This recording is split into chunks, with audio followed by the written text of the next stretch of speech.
Hello guys, welcome to Study IQ. So दोस्तों today we are going to move towards the next topic, that is Government of India Act 1935. Before moving forward, you will get access to this PPT on the Telegram channel of us, and if you are having any kind of the doubt, then do tell it to me on the Instagram channel of us. I'll definitely reply on that particular channel. तो let's move forward. Now obviously बहुत ज़्यादा time तो हो चुका है, तो I'll just give you a brief overview. अभी तक हम लोगों ने फिर कौन सी चीज़ें कवर अप करके रखी थी in the last few lecture. In last few lecture obviously we started off this entire journey with the arrival of the Simon Commission in our country. हमने देखा था कि why Simon Commission was sent almost 2 years behind the timeline. 1929 को उनको आना था, but 1927 में they arrived in our country. In October 1927 के around, with the moment it was declared that Simon Commission will be there to review the working of the Indian Government of India Act 1919, then उसी के बाद में we can clearly see कि Simon Commission का opposition India में चालू हुआ. क्यों? उसके पीछे का रीज़न भी हमने देखा था कि Simon Commission was an all white commission, and that's why December 1927 में एम अंसारी के अंडर कांग्रेस का जो सेशन हुआ था, Congress decided to boycott Simon Commission. Congress के साथ साथ भी by and large majority political parties in our country decided to boycott Simon Commission. इसमें हमने देखा था कि मुस्लिम League itself got divided into two faction, एक Shafi faction which ultimately decided to support Simon Commission, and Muhammad Ali Jinnah faction which ultimately decided to boycott Simon Commission. But nonetheless, फिर February 1928 आते आते एक all party conference was convened at Bombay, because by this period of the time Lord Birkenhead, who was the Secretary of State for India, had threw open challenge to Indian कि आपको लग रहा है कि Indians are capable to take decision by themselves, then you shall come out with a report which will be consensually agreed to each and every section of Indian society. And in order to fulfill it, February 1928 में that all party conference was convened in Bombay. इसमें फिर Nehru commission was created, and Nehru commission को responsibility दी गई थी कि they shall come out with a report which shall be acceptable to each and every section of Indian citizen. Ultimately, Nehru submitted his report in August 1928. अगस्त 1928 में फिर हम लोगों ने देख के रखा था कि what exactly happened. Younger section was upset because of the demand of dominion status. उनका कहना था कि अब कंप्लीट इंडिपेंडेंस, पूर्ण स्वराज की डिमांड हमको रखनी चाहिए. फिर फर्दर हमने ये भी देख के रखा था कि मुस्लिम league was offset because Jinnah and after Indian National Congress led by Gandhi as well as we can say Motilal Nehru, they were basically at a tussle with each other. पहले सेपरेट इलेक्टोरेट को प्रॉब्लम हुआ, फिर जॉइंट इलेक्टोरेट के भी प्रॉब्लम हुआ. कंसिक्वेंटली जिन्हा left the meeting and he created his own 14 point. ये 14 point भी हमने देख के रखे हुए थे, जिसके ऊपर later on two nation theory में जाएंगे तो briefly we will be talking again. But in any ways ultimately Congress ने फिर दिसंबर 1928 में अपना सेशन कैलकाटा में ही कन्वीन किया अंडर मोतीलाल नेहरू. एंड नेहरू के अंडर जो 1928 दिसंबर का जो सेशन था, इट वाज कैलकाटा सेशन, उसमें इट वाज डिसाइडेड कि Congress will move forward with that particular Nehru report. And Nehru report जो है अब वो बेसिकली गवर्नमेंट को दिया गया विद अ कैवेट कि within 1 year you shall be giving India dominion status. अगर आप डोमिनियन स्टेटस नहीं दोगे तो obviously we are going to convert our demand into complete independence या फिर पूर्ण स्वराज. फिर फर्दर हमने ये भी देखा था कि दिसंबर 1929 आते आते दो इंपॉर्टेंट इवेंट हुए, दैट इज आयरविन का डिक्लेरेशन कि we are going to convene round table conference for the discussion of the Simon commission. हमने ये भी देख के रखा हुआ था कि फिर दिसंबर 1929 आते आते अल्टीमेटली फिर एक दिल्ली मैनिफेस्टो भी आया था which was rejected by Irving. मतलब कोई से रिप्लाई आयरविन का आया ही नहीं कि how they are exactly going to implement the scheme of the dominion status on our country. Consequently एक साल कंप्लीट हो गया. Lahore session of Indian National Congress now under Jawaharlal Nehru ultimately passed the resolution of the Purna Swaraj precisely on 31st December 1929. Consequently 26 January 1930 was decided to be the first Independence Day. मैंने आपको उसके पीछे का politics भी समझा के रखा हुआ था कि भाई 26 जनवरी and thereafter all power to launch a movement for the demand of complete independence was given to Gandhi. Gandhi ji ने फिर अपने 31 डिमांड वाइसरॉय आयरविन को देके रखे थे, and when viceroy Irwin did not look into और did not revert back on that particular demand, तो ये जो बेसिकली गांधी जी के 11 डिमांड जो है which Gandhi ji had given, not 31st, I guess गलती से 31st बोला मैंने, 11 डिमांड जो है गांधी जी के, those particular demands. The moment Viceroy Irwin did not give any reply, Gandhiji launched his Sabarmati Ashram से दांडी मार्च. And precisely on 6th April 1930 को finally we can say that कि the moment was launched, that is civil disobedience movement. फिर हमने देखा था कि civil disobedience movement entire India कैसे फैली, coastal area, interior area, north western area and even north eastern, that is Assam का Cunningham circular, वो भी हमने देख के रखा हुआ था. एंड फिर दिसंबर 1930 आते आते इंडियन नेशनल कांग्रेस ने बॉयकॉट करके रखा था राउंड टेबल टेबल कॉन्फ्रेंस को, but round table conference was convene. Round table conference could not arrive at any decision because major political party had boycotted it, and that's why there was a pressure from the British prime minister Ramsay MacDonald on viceroy Irwin कि कुछ भी करो कांग्रेस को लेके आओ. Consequently precisely 5 मार्च 1931 को Gandhi Irwin pact हुआ. इससे एसोसिएटेड जो डाटा है Bhagat Singh and consequent politics हमने वो भी इलैबोरेटली कवर अप करके रखा था. बट इन एनीवेज 5 मार्च 1931 को Gandhi Irwin pact was concluded, जिसमें Irwin accepted certain demands of Gandhi and Gandhi accepted to suspend the movement in the temporary time frame and attend second round table conference. फिर ये second round table conference कब हुई? तो obviously it happened in between सितंबर से लेकर दिसंबर 1931 में, जिसमें अगेन हमने देखा था कि कैसे Britishers played divide and rule politics, and ये डिवाइड एंड रूल पॉलिटिक्स के चक्कर में फाइनली अगस्त 1932 आते आते वी कैन से दैट कि सबसे पहले तो दिसंबर 1931 में गांधी जी रिटर्न आए, उनको जेल में डाल दिया गया, एंड देयर आफ्टर ब्रिटिशर्स ने अपना communal award that is Ramsay MacDonald का कम्युनल अवार्ड अगस्त 1932 को डिक्लेयर किया. Consequent politics in between Gandhi and Ambedkar and सितंबर का पूना पैक्ट, इसके पीछे फिर रिजर्वेशन की analysis, why reservation was necessity at that particular period of the time, वो सारी चीजें भी हमने देख के रखी हुई थी. But by and large we can say that कि civil disobedience movement had collapsed and 1933 onward India's national politics entered into another political struggle, we can say that is Gandhi versus Bose, जो हम लोग बेसिकली फिर आगे वाले या फिर जो इसके बाद वाला लेक्चर उसमें देखेंगे. But we need to give a logical conclusion to the entire Simon commission. इस साइमन कमीशन के रिपोर्ट का अल्टीमेटली हुआ क्या, एंड साइमन कमीशन का रिपोर्ट जो अल्टीमेटली फिर first round table conference, second round table conference जो अभी तक हमने डिस्कस की थी, उसके बाद में फिर थर्ड राउंड टेबल कॉन्फ्रेंस में भेजा गया, and third round table conference ने अल्टीमेटली अपना फाइनल रिपोर्ट जो है वो ब्रिटिश पार्लियामेंट को सबमिट कर दिया, and British parliament converted it into government of India act 1935, and that is what we will be entering into कि अब ये गवर्नमेंट ऑफ इंडिया एक्ट 1935 जो है इसके ऊपर आज हम लोगों को जो है बातें करनी है. अगेन आगे जाने से पहले obviously will get access to this PPTs on the Telegram channel of us, and if you want to have any kind of the doubt resolution directly on me, then obviously feel free to reach out to me on the Instagram channel of us guys. तो let's just move forward, एक एक करके जो इसको आगे बढ़ाते हैं. तो अब बेसिकली आगे बढ़ाने के टाइम में वी कैन क्लियरली से कि we can basically talk about कि गवर्नमेंट ऑफ इंडिया एक्ट जो है अब इसको आगे जो है we have to basically take it. तो third round table conference obviously अब सबसे पहले तो बातें यही से चालू होगी कि हमने देख के रखा था कि अगस्त 1932, जो अभी मैंने एक रफ टाइमलाइन भी आपको बता के रखी थी, रैमसे मैकडोनाल्ड का कम्युनल अवार्ड वाज देयर,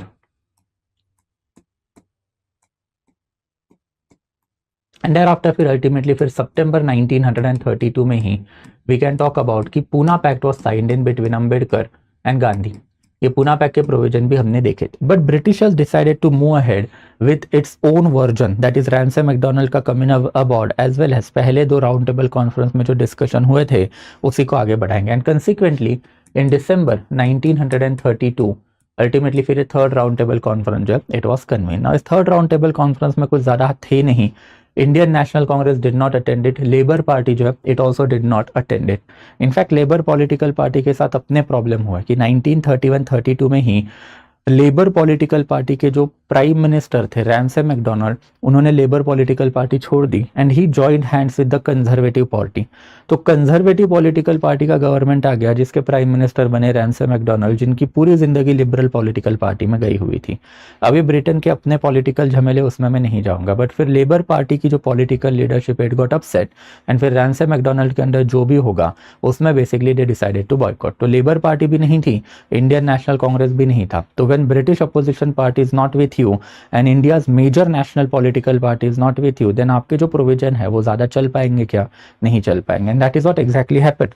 इसमें कुछ इंडिया के प्रिंसली स्टेट के रिप्रेजेंटेटिव थे, ब्रिटिश इंडिया के कुछ रिप्रेजेंटेटिव भी आपको इसमें दिखाई देंगे. एंड अल्टीमेटली फिर ये थर्ड राउंड टेबल कॉन्फ्रेंस जो है, ये थर्ड राउंड टेबल कॉन्फ्रेंस के पास जो है साइमन कमीशन का ही रिपोर्ट गया हुआ था. साइमन कमीशन का report as we have seen कि इसी को डिस्कस करने के लिए round table conferences were convene. 1930 के दिसंबर में पहली हुई थी, 1931 में सितंबर टू दिसंबर के अप्रोक्सीमेटली दूसरी हुई, एंड देयर आफ्टर अब ये 1932 के दिसंबर में जो होगी that is third round table conference. But obviously अब ब्रिटिशर्स ने या फिर ब्रिटिश कैबिनेट ने अल्टीमेटली ये साइमन कमीशन रिपोर्ट में अपने प्रोविजन भी डाल के रखे थे, जैसे रैमसे मैकडोनाल्ड का कम्युनल अवार्ड. ये तो कैबिनेट का डिसीजन था ना, Ramsay MacDonald was the prime minister. तो फिर कैबिनेट ने ये पर्टिकुलर रिपोर्ट को रिव्यू किया, अपने प्रोविजन इसमें डाले, under after third round table conference conference को जो है बेसिकली सबमिट किए गए। And third round table conference से जो रिकमेंडेशन आया उसके ऊपर फिर गवर्नमेंट ने एक वाइट पेपर बनाया, फिर ड्राफ्ट बिल बनाया and it was submitted to British parliament.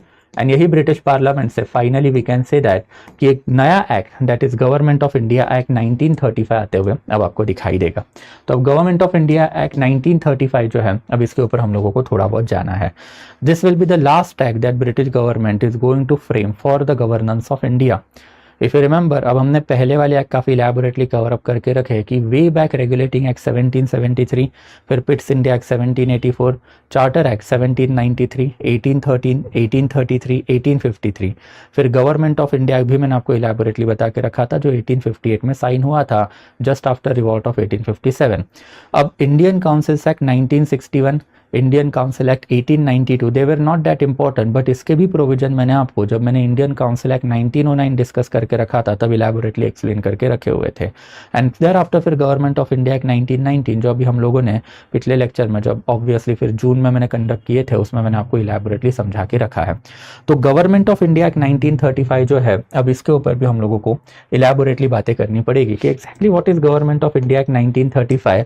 And ये पर्टिकुलर एक्ट इंपॉर्टेंट भी है बिकॉज लेटर ऑन हम लोग ये पढ़ेंगे भी कि इन बिटवीन 1947 टू 1950, प्रिसाइजली 15 अगस्त 1947 से 26 जनवरी 1950 तक जो इंडिया का जो गवर्नमेंट चल रहा था ये गवर्नमेंट यही एक्ट से चल रहा था।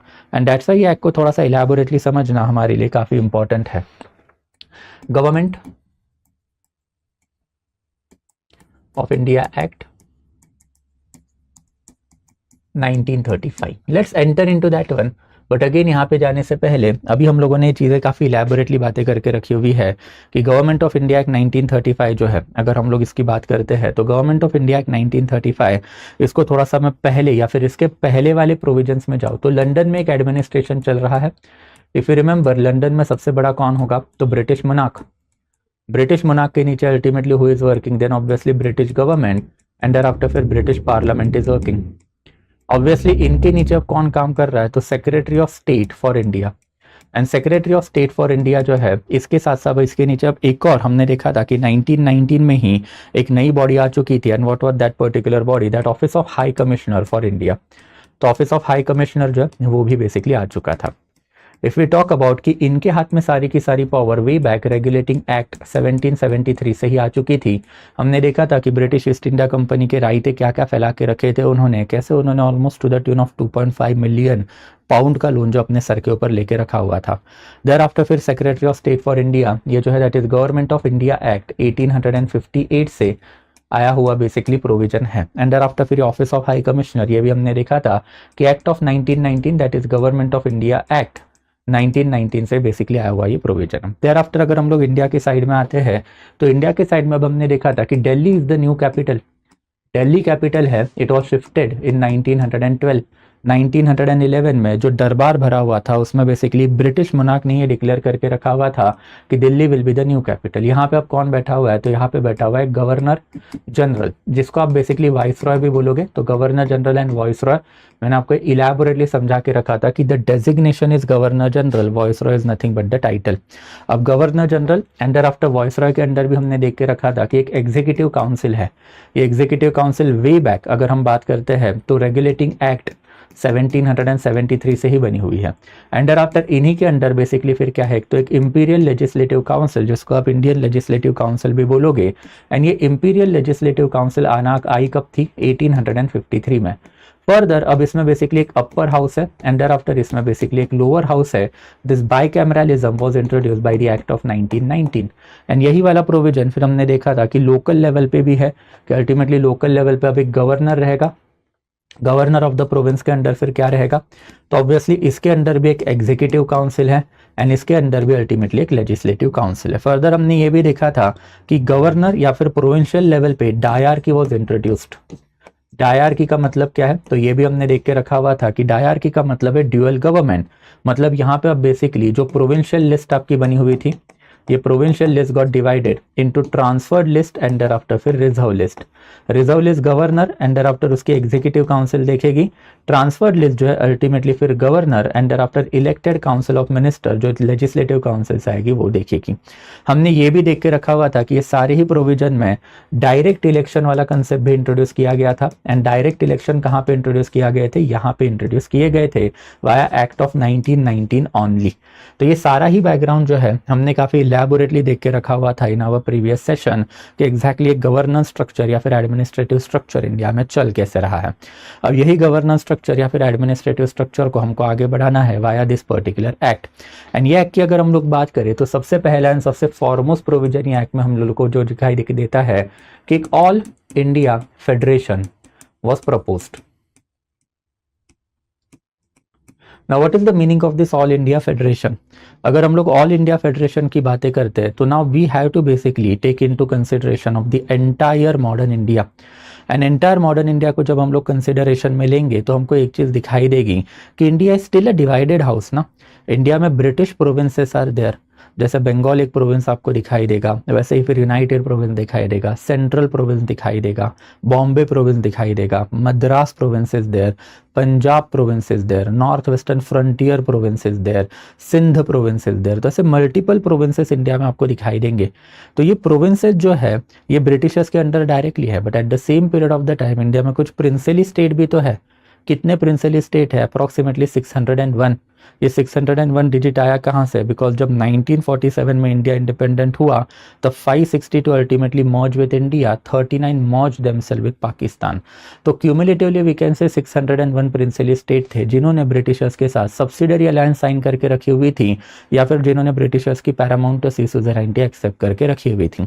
तो ये जो प्रिंसली स्टेट है उसमें ब्रिटिशर्स का कुछ नहीं चलता था। प्रिंसली स्टेट ने सिर्फ अपना defence, external affair and communication Britishers को देके रखा हुआ था। इन रिटर्न उनको कंप्लीट ऑटोनॉमी मिली हुई थी ना, इंटरनल ऑटोनॉमी। हमने सब्सिडरी अलायंस इलैबोरेटली देखा है कि कैसे सब्सिडरी अलायंस के अंडर रिचर्ड वेलेस्ली ने इंडिया की जो बेसिकली डिफेंस, एक्सटर्नल अफेयर को कैप्चर करके रखा था। But for rest of the matter all this Indian princess were independent at a local level. And that's why Britishers ने ultimately फिर एक अपना नया पॉलिटिक्स खेला कि अगर हम लोगों को rising wave of Indian nationalism अगर रोकना है तो let's take of the princes. Princes अपने ही है ना, एंड अगर प्रिंसेस अपने ही है तो हम लोग क्या करेंगे कि एक ऑल इंडिया फेडरेशन बनाएंगे ताकि इंडिया का जो लेजिस्लेचर है, upper house and thereafter lower house, जहां पे अब बेसिकली आपको मेजॉरिटी ऑफ द इंडियंस ही दिखाई दे रहे हैं। तो जो basically upper house and thereafter lower house जो है यहाँ पे अब बेसिकली क्या होगा कि धीरे धीरे करके जो है प्रिंसेस भी आएंगे and we can counteract rising wave of Indian nationalism via this princes. तो एक काउंटर लॉ भी क्रिएट होगी because princes are fiercely loyal to the Britishers. अब उनको पता है कि अगर ब्रिटिशर्स चले गए तो नेशनलिज्म के चक्कर में उनका राजपाट चला जाएगा। And that was the idea कि एक ऑल इंडिया फेडरेशन जो है बनाया जाए। अब ऑल इंडिया फेडरेशन के लिए सबसे पहले इन्होंने जो चेंजेस करके रखे थे it was in the legislature.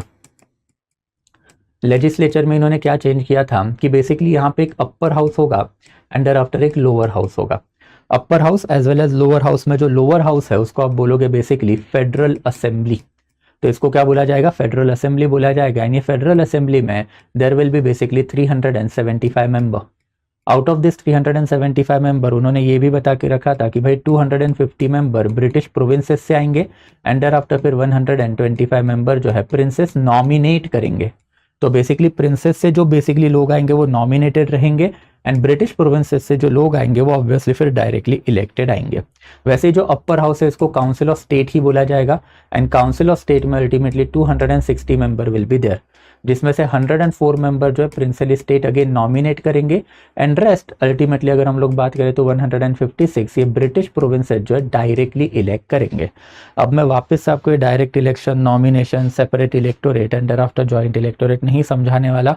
If you are not aware of it then obviously आप पहले वाले लेक्चर जाके देखोगे कि जब Indian councils act 1909 and government of India act 1919 मैंने डिस्कस करके रखा था तब इसके ऊपर इलैबोरेटली बातें मैंने करके रखी हुई थी। तो सबसे पहले तो इन्होंने लेजिस्लेचर में क्या किया कि upper house and lower house जो है ये upper house and lower house का थोड़ा सा नाम बदला। इसको आप काउंसिल ऑफ स्टेट बोलोगे, इसको फेडरल असेंबली बोलोगे एंड कंसिक्वेंटली अगर फेडरल असेंबली की बात करें तो इसमें 375 मेंबर 125 मेंबर प्रिंसेस जो है नॉमिनेट करेंगे एंड देयर आफ्टर फिर 250 मेंबर ब्रिटिश प्रोविंसेस जो है डायरेक्ट इलेक्शन के थ्रू जो है अपॉइंट करेंगे। सेम ओवर हियर कि 104 जो है प्रिंसिपल स्टेट नॉमिनेट करेंगे एंड 156 ब्रिटिश प्रोविंसेस क्या करेंगे, डायरेक्ट इलेक्शन के थ्रू जो है बेसिकली लाएंगे। फर्दर अल्टीमेटली इन्होंने ऑल इंडिया फेडरेशन में अगर सेकेंड इंपॉर्टेंट प्रोविजन देखे तो वो किसके ऊपर होगा, देन ऑब्वियसली होगा एग्जीक्यूटिव के ऊपर। अब ऑब्वियसली जब आप सेंट्रल गवर्नमेंट की बातें करते हो तो ये दो इंपॉर्टेंट चीज़ें जो आती हैं कि एक लेजिस्लेचर है देयर आफ्टर फिर एक एग्जीक्यूटिव है। तो एग्जीक्यूटिव में इन्होंने क्या किया कि एग्जीक्यूटिव लेवल पर अब इन्होंने बेसिकली डायरकी की बातें कर ली कि हम लोग जो है बेसिकली एग्जीक्यूटिव लेवल पे डायरकी बनाएंगे। And in that capacity if you remember act of 1919 के अंडर ही एक बेसिकली सेंट्रल लिस्ट बनी हुई थी। तो सेंट्रल लिस्ट जो है बेसिकली अब वो सेंट्रल लिस्ट जो है वो डिवाइड की जाएगी एंड ये सेंट्रल लिस्ट में अल्टीमेटली हम लोग क्या करेंगे कि अब बेसिकली एक तो ट्रांसफर्ड सब्जेक्ट बनाएंगे एंड देयर आफ्टर अल्टीमेटली फिर रिजर्व सब्जेक्ट बनाएंगे। तो reserve subject and there after transferred subject जो अब ये सेंट्रल लिस्ट में ही बनेंगे एंड जब बेसिकली इस transfer subject and reserve subject ये सेंट्रल लिस्ट में बनेंगे तो इसके अंदर इन्होंने क्या बोलना चालू कर दिया कि अल्टीमेटली ट्रांसफर्ड सब्जेक्ट है those will be handled by viceroy along with एक इलेक्टेड काउंसिल ऑफ मिनिस्टर जो कहाँ से आएगी, then obviously imperial legislative council से आएगी। रिजर्व सब्जेक्ट जो वो वाइसरॉय खुद हैंडल करेगा along with his executive council. Again यहाँ पे भी सेम होगा कि जो इंपॉर्टेंट प्रोविजंस है वो रिजर्व लिस्ट में आएगी, जैसे defence, external affair, communication, police या फिर इवन डिप्लोमेसी की अगर हम लोग बात करते हैं या फिर ब्यूरोक्रेसी की बात करते हैं, होम अफेयर की अगर बात करते हैं या फिर पुलिस डिपार्टमेंट की बात करते हैं तो ये सारी चीज़ें जो है ये कहाँ पे आएगी, तो रिजर्व लिस्ट में आएगी। एंड जो नॉट सो इम्पॉर्टेंट है जैसा organisation of trade and fair, organisation of sanitation, organisation of forest, organisation of the health, तो ये सारी चीज़ें जो आपको ट्रांसफर लिस्ट में दिखाई देंगी। हाउएवर ये दोनों प्रोविजन इंप्लीमेंट होने के लिए जो है अल्टीमेटली फिर यही एक्ट में कुछ कैविट डाले गए थे। कैविट मतलब कंडीशन डाली गई थी एंड ये कैविट मतलब कंडीशन अल्टीमेटली क्या थी कि सबसे पहले कंडीशन की अगर हम लोग बात करते हैं तो हम लोगों को फिर दिखाई देता है कि ऑल इंडिया फेडरेशन तभी बनेगा कब, जब बेसिकली प्रिंसिपली स्टेट जो है ये एग्री करेंगे। तो प्रिंसिपली स्टेट्स की अगर हम लोग बात करें तो इनके ऊपर बेसिकली दो प्रोविजन डाल के रखे थे। पहले तो टोटल प्रिंसिपली स्टेट्स में से जिन जिन स्टेट की पॉपुलेशन जो है मतलब सारे स्टेट की पॉपुलेशन जो है वो 50% प्लस होनी चाहिए। एक्सप्लेन करता हूं मैं। And there after ultimately 52 seat जो है जिस पर्टिकुलर प्रोविंस को एलोकेटेड है या फिर basically cumulatively 52 states worth of the province जो इसको बेसिकली क्या करने चाहिए, ज्वाइन करने चाहिए। मतलब से फॉर एग्जांपल जितने भी प्रिंसिपली स्टेट हैं वो प्रिंसिपली स्टेट की 50% पॉपुलेशन वाले जो प्रिंसिपली स्टेट्स है अगर उन्होंने बोला कि ज्वाइन नहीं करना है तो नहीं करेंगे।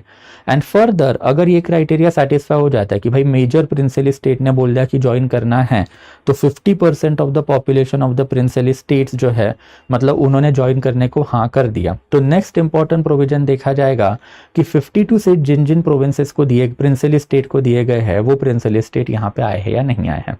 ये प्रोविजन अगर नहीं भी समझ में आए तो थोड़े से कॉम्प्लिकेटेड है, इनको छोड़ दो आप। एक ही चीज याद रखना है कि अल्टीमेटली प्रिंसिपली स्टेट की अपनी एक सेपरेट ऑर्गेनाइजेशन हुआ करती थी, that is basically Indian chamber of princess.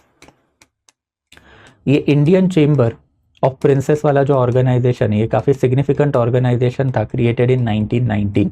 And ये इंडियन चेंबर ऑफ प्रिंसेस ने अनैनिमस डिसीजन लेके रखा था कि भाई ऑल इंडिया फेडरेशन हम ज्वाइन ही नहीं करने वाले हैं।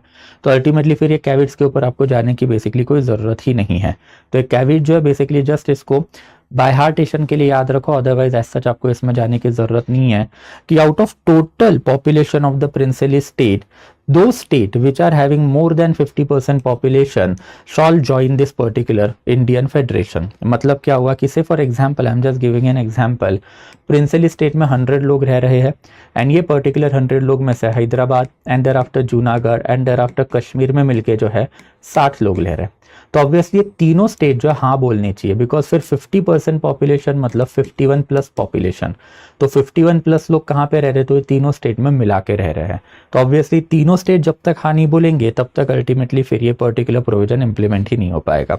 एंड फर्दर जिन जिन स्टेट को 52 से ज्यादा सीटें मिली हुई है, किसे फॉर एग्जाम्पल अब हमने देख के रखा हुआ था कि यहाँ पे बेसिकली कितने लोग आएंगे, तो यहाँ पे 125 लोग आएंगे एंड देयर आफ्टर यहाँ पे 104 आएंगे। तो ऑब्वियसली इन दैट कैपेसिटी से फॉर एग्जाम्पल अगेन कि अब बेसिकली हैदराबाद है, हैदराबाद को अल्टीमेटली 40 सीट मिल गई है एंड देयर आफ्टर फिर कश्मीर है, कश्मीर को अल्टीमेटली फिर उस जमाने में 8 सीट मिली। There after ultimately we can talk about basically Balochistan, जिनको बेसिकली ये प्रिंसली स्टेट हुआ करता है, जिनको बेसिकली 10 सीट मिली हुई है। तो ये तीनों स्टेट्स को मिला के 52 प्लस सीट है। तो ये तीनों स्टेट अगर ज्वाइन नहीं कर रहे हैं तो ऑब्वियसली फिर ये पर्टिकुलर प्रोविजन जो है इंप्लीमेंट नहीं हो पाएगा।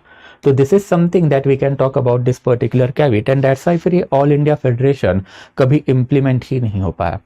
फर्दर सेकेंड इंपॉर्टेंट कैविट क्या था कि ये पर्टिकुलर प्रोविजन जो है तभी इंप्लीमेंट होता है जब वॉइसरॉय जो है इसके लिए हामी भरता। अगर वॉइसरॉय ही इंटरेस्टेड नहीं है तो फिर आप इसको जो है इंप्लीमेंट करोगे कैसे? एंड हुआ भी वही, viceroy was totally oppose to any kind of the dyarchy in the central level, and viceroy ने जैसे ही बेसिकली अपोज किया डायरकी को कि भाई हम लोग डायरकी चलने ही नहीं देंगे, दिस ऑल इंडिया फेडरेशन जो है कभी इंप्लीमेंट हो ही नहीं पाया। तो सेंट्रल लेवल पे आपने पहले रिकमेंड करके रखा हुआ था कि all India federation has to be there, and unfortunately all India federation कभी इंप्लीमेंट हो पाया क्या? तो ये ऑल इंडिया फेडरेशन कभी इंप्लीमेंट हो ही नहीं पाया। फिर सेकेंड इंपॉर्टेंट एस्पेक्ट इन्होंने क्या करके रखा था कि प्रोविंस में अल्टीमेटली आ गए, एंड प्रोविंस में अल्टीमेट इन्होंने क्या दे के रखा हुआ था? तो प्रोविंसेस में इन्होंने टोटल इंटरनल ऑटोनॉमी ग्रांट करके रखी हुई थी। तो टोटल इंटरनल ऑटोनॉमी जो है, अब इसको भी समझेंगे। अभी हमने देखा था कि अगर हम लोग एक्ट ऑफ 1919 की अगर बातें करते हैं तो एक्ट ऑफ 1919 में डायरकी इंप्लीमेंट की गई थी कहाँ पे? देन ऑब्वियसली प्रोविंसेस में। एंड डायरकी का मतलब भी हमने देखा था कि एक सेंट्रल लिस्ट होगी, देयर आफ्टर फिर एक प्रोविंशियल लिस्ट होगी। तो central list and provincial list में से प्रोविंशियल लिस्ट आप निकालो एंड इसको transfer subject and there after फिर रिजर्व सब्जेक्ट में डिवाइड करो। ट्रांसफर सब्जेक्ट कौन संभालेगा? गवर्नर, एंड देयर आफ्टर उसकी जो इलेक्टेड काउंसिल ऑफ मिनिस्टर है वो। रिजर्व सब्जेक्ट कौन संभालेगा? तो गवर्नर, एंड देयर आफ्टर उसका एग्जीक्यूटिव काउंसिल है वो। मतलब एक्ट ऑफ 1919 में डायरकी यहाँ पे थी, गवर्नर वाले लेवल में थी। तो गवर्नर के नीचे अब बेसिकली जो आपको दिखाई देता है, कौन दिखाई दे रहा है? देन ऑब्वियसली गवर्नर के नीचे आपको सबसे पहले जो एक executive council and there after एक प्रोविंशियल लेजिस्लेटिव काउंसिल दिखाई दे रही है।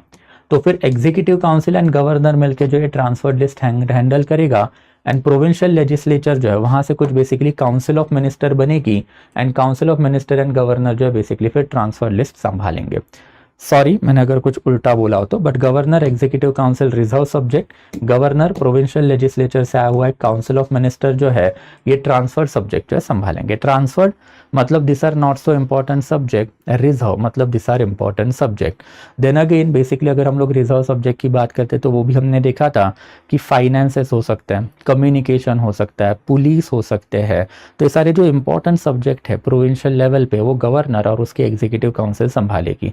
ट्रांसफर सब्जेक्ट मतलब not so important subject, organisation of trade and fair, there after फिर regulation of the water, there after फिर हेल्थ एंड सैनिटेशन। तो ऐसे वाले जो सब्जेक्ट है नॉट सो इम्पॉर्टेंट वो ट्रांसफर सब्जेक्ट में आ जाएंगे। तो अब ये डायरकी जो है बेसिकली प्रोविंसेस से एबॉलिश होगी। डायरकी प्रोविंसेस से एबॉलिश कर ली बाय द एक्ट ऑफ 1935 ने, एंड उसको सेंटर में इंप्लीमेंट करके रखा है। तो इसको थोड़ा सा समझना है कि डायरकी जो है 1919 के एक्ट से यहाँ पे पहले इंट्रोड्यूस हुई थी, एंड ये पर्टिकुलर डायरकी अब इन्होंने बेसिकली एक्ट ऑफ 1935 से एबॉलिश कर दी। एंड ये डायरकी इन्होंने बेसिकली सेंटर में इंप्लीमेंट करने की कोशिश की। एक्ट में प्रोविजन भी था बट वॉइसरॉय अगर अड़ जाता है तो you cannot implement it, and अगर वो इम्प्लीमेंट ही नहीं हो पाया then obviously we can never even basically carry out its analysis. तो अगर यहाँ पे एबॉलिश हो चुका है डायरकी इन प्रोविंसेस, तो एक्ट ऑफ 1935 ने अगर ये प्रोविंसेस की डायरकी एबॉलिश करके रखी तो उन्होंने क्या इंट्रोड्यूस करके रखा हुआ है? Total internal autonomy. एंड फिर टोटल इंटरनल ऑटोनॉमी का मतलब क्या होता है कि अब प्रोविंशियल लिस्ट जो है ये पर्टिकुलर प्रोविंशियल लिस्ट जो अब ये बन गई सिग्निफिकेंट, एंड प्रोविंशियल लिस्ट जो बेसिकली क्या करेगा? गवर्नर ही संभालेगा। बट अब क्या होगा कि गवर्नर के नीचे अल्टीमेटली एक प्रोविंशियल लेजिस्लेटिव काउंसिल है and there after executive council है। पहले ही एग्जीक्यूटिव काउंसिल गवर्नर अपने हिसाब से भरता था, अब वो नहीं होगा। अब प्रोविंशियल लेजिस्लेटिव काउंसिल से काउंसिल ऑफ मिनिस्टर आएगी, एंड यही काउंसिल ऑफ मिनिस्टर आपका एग्जीक्यूटिव काउंसिल के तौर पे काम करेगी। तो मतलब जो अभी वाले प्रोविजन आपको दिखाई दे रहे हैं, जैसे विधानसभा विधान परिषद के इलेक्शन हो जाते हैं, उसमें विधानसभा में जिसके पास मेजॉरिटी है वही पर्टिकुलर पॉलिटिकल पार्टी अपना गवर्नमेंट मतलब एग्जीक्यूटिव काउंसिल या फिर काउंसिल ऑफ मिनिस्टर बनाती है, and that particular council of minister फिर गवर्नर के अंडर काम करेगा along with chief minister, we can say that. तो यही वाला प्रोविजन आपको यहाँ पे दिखाई देगा कि governor, we can say that, कि अब बैठा हुआ है एंड गवर्नर के नीचे पहले एग्जीक्यूटिव काउंसिल हुआ करती थी। 1919 एक्ट के अंडर तक अगर हम देखें तो ये पर्टिकुलर एग्जीक्यूटिव काउंसिल गवर्नर हमेशा नॉमिनेट करता था, बट अब वो नॉमिनेशन वाले पावर जो है सारे के सारे गवर्नर के चले गए। अब गवर्नर का जो एग्जीक्यूटिव काउंसिल है वो बेसिकली एक काउंसिल ऑफ मिनिस्टर के थ्रू भरेगा। पहले के जमाने में अलग हुआ करते थे, काउंसिल ऑफ मिनिस्टर अलग, एग्जीक्यूटिव काउंसिल अलग, बट काउंसिल ऑफ मिनिस्टर ही अब एग्जीक्यूटिव काउंसिल बनेगी। एंड इन दैट कैपेसिटी जो प्रोविंशियल लिस्ट है, ये प्रोविंशियल लिस्ट के सारे ही सब्जेक्ट मैटर गवर्नर अब हैंडल करेगा along with his council of minister, जो काउंसिल ऑफ मिनिस्टर अब एग्जीक्यूटिव काउंसिल के तौर पे ही काम करेगी। तो this is something that we can talk about as the provincial level पे इंटरनल ऑटोनॉमी, जो यही पर्टिकुलर एक्ट में हम लोगों को आती हुई दिखाई दी है। ये इंटरनल ऑटोनॉमी के लिए फिर इलेक्शन कंडक्ट किए गए 1937 में, उसके ऊपर तो ऑब्वियसली अपना पूरा एक लेक्चर ही जाएगा जब we are going to talk about 1937 के इलेक्शन, उसमें कांग्रेस का एक्सपीरियंस एंड कंसिक्वेंट रिपरकशन जो कांग्रेस को उस जमाने में फेस करने पड़े। फर्दर अगर हम लोग इसके कुछ और प्रोविजन की अगर हम लोग बात करते हैं तो और प्रोविजन में वो सेपरेट इलेक्टोरेट जो है वो कंटिन्यू रहा। हमने सेपरेट इलेक्टोरेट की अब इलैबोरेटली बात करके रखी है कि किस किस को अवेलेबल है। सबसे पहले मुस्लिम्स, देयर आफ्टर फिर एंग्लो इंडियंस, देयर आफ्टर फिर सिख, देयर आफ्टर फिर क्रिश्चियंस या फिर इंडियन क्रिश्चियंस आप इनको बोल सकते हो। एंड देयर आफ्टर अल्टीमेटली फिर now we can say that कि woman, labours and there after फिर डिप्रेस क्लासेस जो है, ये सभी के लिए अल्टीमेटली सेपरेट इलेक्टोरेट प्रोवाइड किया गया। हमने देखा था कि सेपरेट इलेक्टोरेट 1909 के एक्ट से ही आया हुआ था। ये पर्टिकुलर प्रोविजन जो एक्ट ऑफ 1919 से आए थे and this thing was introduced via act of 1935। तो मतलब ये प्रोविजन कंटिन्यू रहे via act of 1935। Act of 1935 ने इनको क्या किया, कंटिन्यू रखा। एंड फर्दर अगर हम लोग इनकी बात करें तो ये 3 सेपरेट क्लासेस को एक्ट ऑफ 1935 ने सेपरेट इलेक्टोरेट दे दिया। अगेन डिप्रेस क्लासेस का नाम जैसे ही ये पर्टिकुलर एक्ट में आया, कांग्रेस ने हल्ला उठाया एंड इवन अंबेडकर जो वो पूना पैक्ट साइन कर चुके थे, उन्होंने भी इसको अपोज करके रखा था। एंड ऐसा कंसिक्वेंटली 1936 में ये पर्टिकुलर एक्ट में एक माइनर अमेंडमेंट डाला गया एंड वो अमेंडमेंट से जो पूना पैक्ट हुआ था, ये पूना पैक्ट जो अल्टीमेटली पास करवाया गया वाया ब्रिटिश गवर्नमेंट। तो ब्रिटिश गवर्नमेंट ने पूना पैक्ट को जो परमिशन देके रखी थी वो 1936 में एक अमेंडमेंट के थ्रू जो है देके रखी थी। हमने ये भी देख के रखा हुआ था कि वुमेन एंड आफ्टर लेबर को जो सेपरेट इलेक्टोरेट देने की बात करके रखी थी वो रैमसे मैकडोनल्ड ने ही करके रखी थी। ये प्रोविजन अगेन ये एक्ट में थे, बट अनफॉर्चुनेटली प्रोविजन जो है कभी इंप्लीमेंट नहीं हो पाए। इनको तो बेसिकली उन्होंने कभी इंप्लीमेंट किया ही नहीं। तो ये भी एक एस्पेक्ट जो है ये पर्टिकुलर एक्ट का आपको याद रखना है। तो ये सारे के सारे प्रोविजन में separate electorate is also important. And after अगर हम लोग कुछ और माइनर प्रोविजन की अगर बात करें तो कुछ मेजर बॉडीज जो वो इंट्रोड्यूस करके रखी हुई थी। मेजर बॉडीज इंट्रोड्यूस करवा के रखी थी मतलब क्या है, तो ऑब्वियसली फिर रिजर्व बैंक ऑफ इंडिया की अगर हम लोग बात करें, देयर आफ्टर फेडरल कोर्ट या फिर सुप्रीम कोर्ट ऑफ इंडिया की अगर हम लोग बात करें तो वो भी यही पर्टिकुलर एक्ट से आता हुआ हम लोगों को दिखाई दिया है। तो ऐसे मल्टीपल प्रोविजन जो है, कुछ माइनर प्रोविजन भी इसमें है। जैसे कि फॉर एग्जांपल अगर हम लोग बात करते हैं तो secretary of state of India के अंडर जो काउंसिल ऑफ स्टेट हुआ करता था, ये काउंसिल ऑफ इंडिया या फिर council of India, sorry not state, council of India हुआ करता था, which was introduce by the act of 1858। इसको अब बेसिकली अबॉलिश किया गया एंड ये पर्टिकुलर अबॉलिश करके इनके सारे फंक्शन जो है हाई कमिश्नर को ट्रांसफर किए गए। तो हाई कमिश्नर वाला ऑफिस क्रिएट किया गया था ये एक्ट से, बट जब 1935 वाला एक्ट आया तो ये काउंसिल ऑफ इंडिया अबॉलिश की गई एंड काउंसिल ऑफ इंडिया के सारे प्रोविजन जो हाई कमिश्नर को दिए गए। And that is something that we can call as a government of India act 1935। ये government of India act of 1935 के 2 ही मेजर प्रोविजन आपको हमेशा याद रखने हैं कि all India federation is there and there after दूसरा जो है अल्टीमेटली फिर प्रोविंशियल लेवल पे जो टोटल इंटरनल ऑटोनॉमी इंट्रोड्यूस करके रखी थी, that is also there. And अब यही वाली सारी चीजें जो है मैंने आपको पीपीटी में भी डाल के देके रखी है कि बैकग्राउंड में साइमन कमीशन, कांग्रेस इसको एक्सेप्ट नहीं कर रहा था, round table conference, division between Congress and there after Muslim, जिनकी बातें हमने करके रखी थी। फिर finally we can say that कि गवर्नमेंट ने रिपोर्ट बनाया, report ultimately got submitted to the parliament and parliament ने ultimately we can say that कि ये एक्ट भी जो है बना के रखा था। इसमें ऑल इंडिया फेडरेशन ये तभी आएगा जब टोटल 50 सीट्स वाले जो स्टेट है वो इसको एक्सेप्ट करेंगे एंड एग्रीगेट पॉपुलेशन जो है 50% से ज़्यादा होनी चाहिए, जो अभी मैंने आपको समझाया। Since this two provision could never get implemented, क्यों इम्प्लीमेंट नहीं हो पाया? Because Indian chamber of princes ने अनैनिमसली अल्टीमेटली प्रोविजन को जो है मना कर दिया, मतलब कोई भी प्रिंसेस को ज्वाइन ही नहीं करेगा। अब इंडियन चेंबर ऑफ प्रिंसेस का अपना अलग पॉलिटिक्स है, उसके ऊपर हम लोग ज़्यादा जो है नहीं जाते हैं।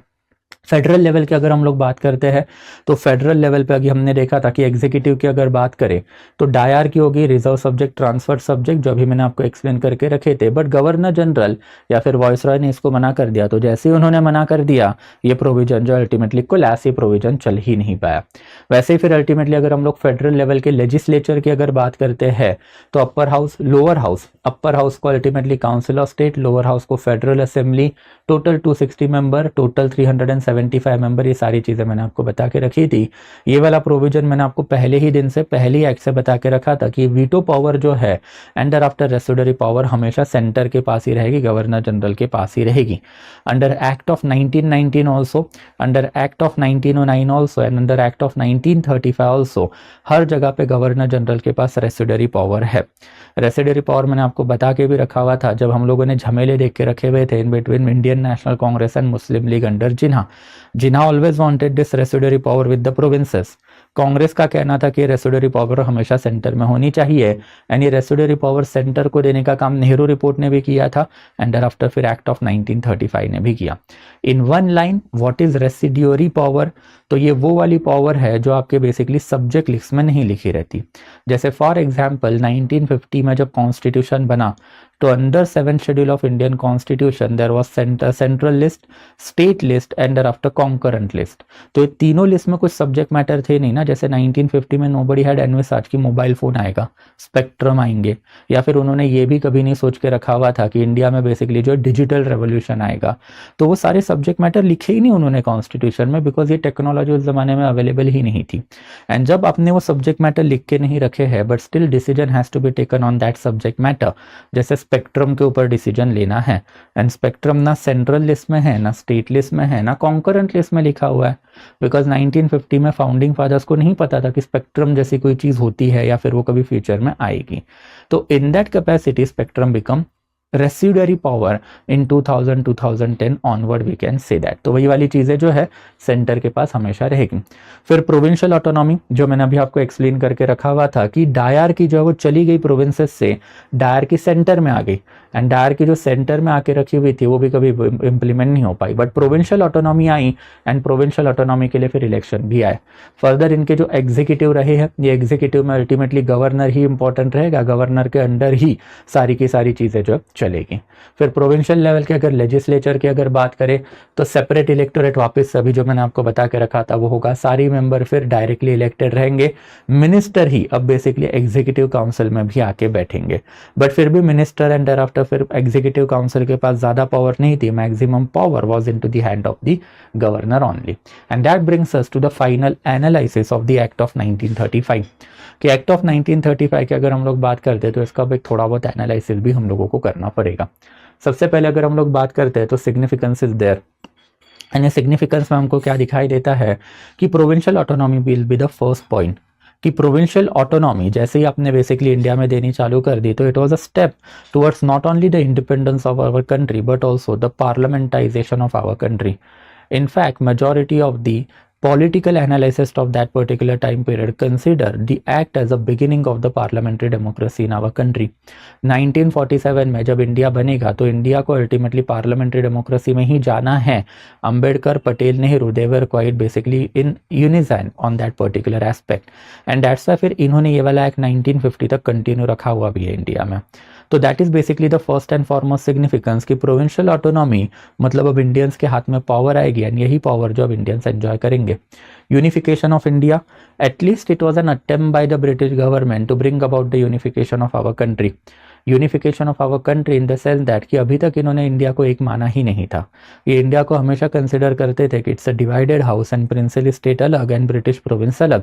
But Britishers themselves were not trying to forge unity in this particular country for their own benefit, कि भाई प्रिंसेस लेजिस्लेचर में आए एंड लेजिस्लेचर में आके जो राइजिंग वे ऑफ नेशनलिज्म जो है उसको कर्ब करे।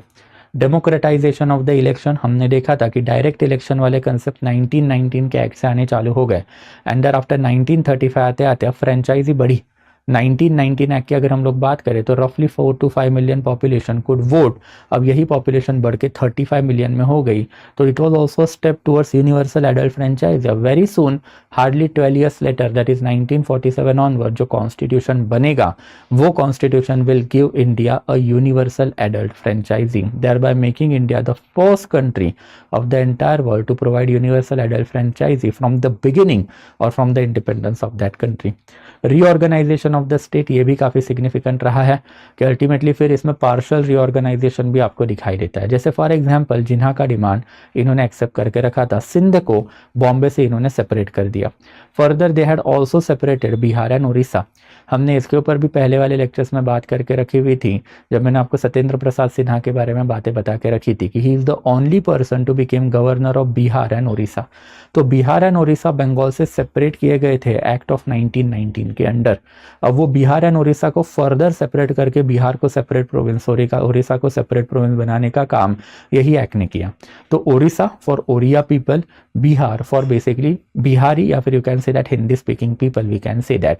तो ये एक एस्पिरेशन आपने सेटिस्फाई किया। सिंध को भी आपने बॉम्बे से डिटैच कर दिया ताकि सिंध मुस्लिम मेजॉरिटी प्रोविंस बने एंड बॉम्बे जो है वो हिंदू मेजॉरिटी प्रोविंस बने। तो ये जो रीऑर्गेनाइजेशन ऑफ द स्टेट वाला जो एस्पेक्ट है ये भी काफ़ी सिग्निफिकेंट रहा है।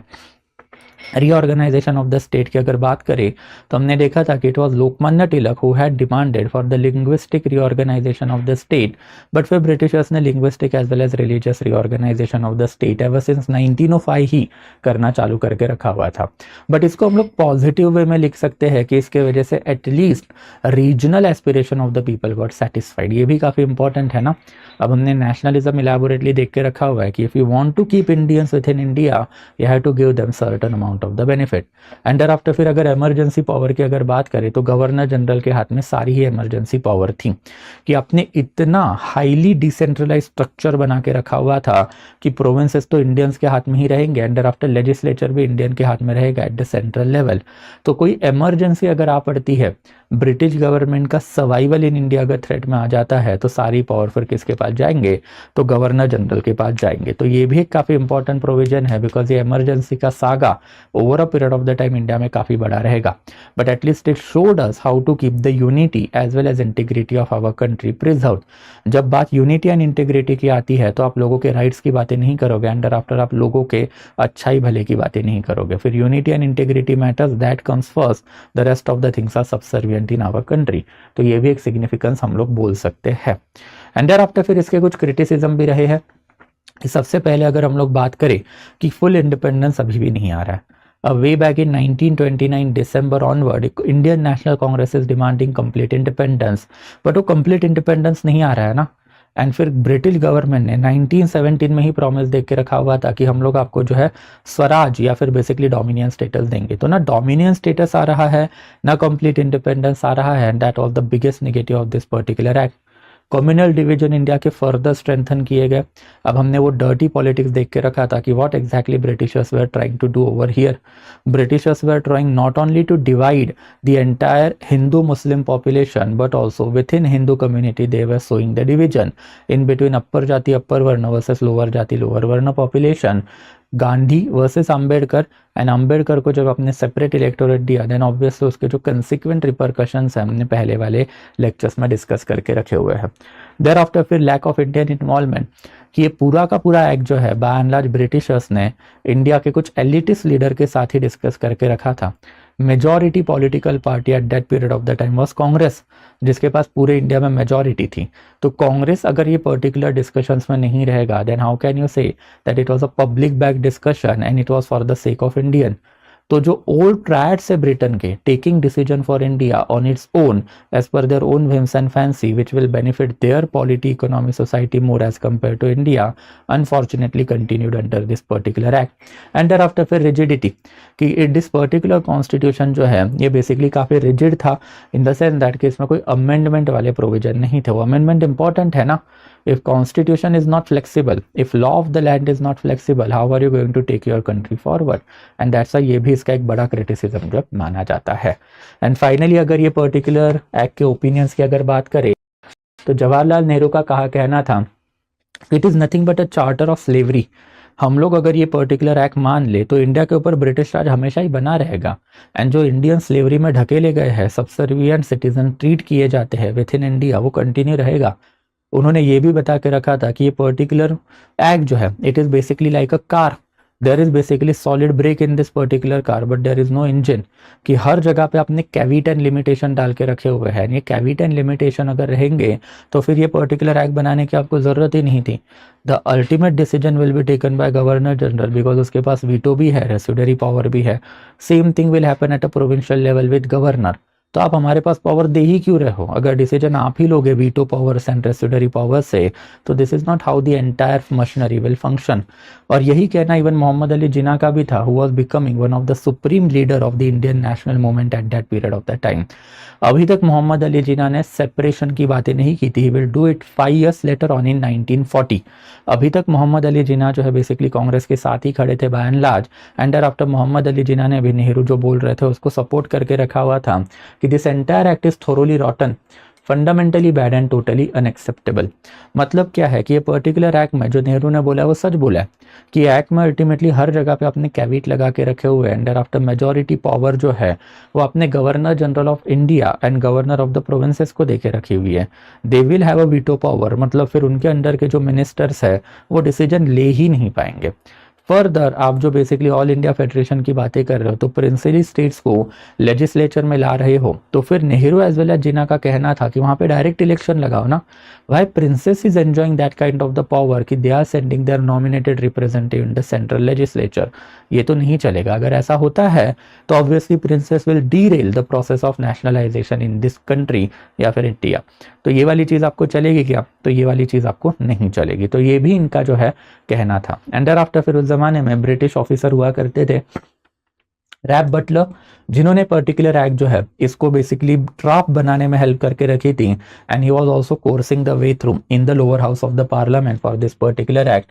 तो उनका भी हमेशा वही कहना था कि ये पर्टिकुलर एक्ट की वजह से इंडिया में पार्लियामेंट्री डेमोक्रेसी जो है काफ़ी इलैबोरेट लेवल पे आई.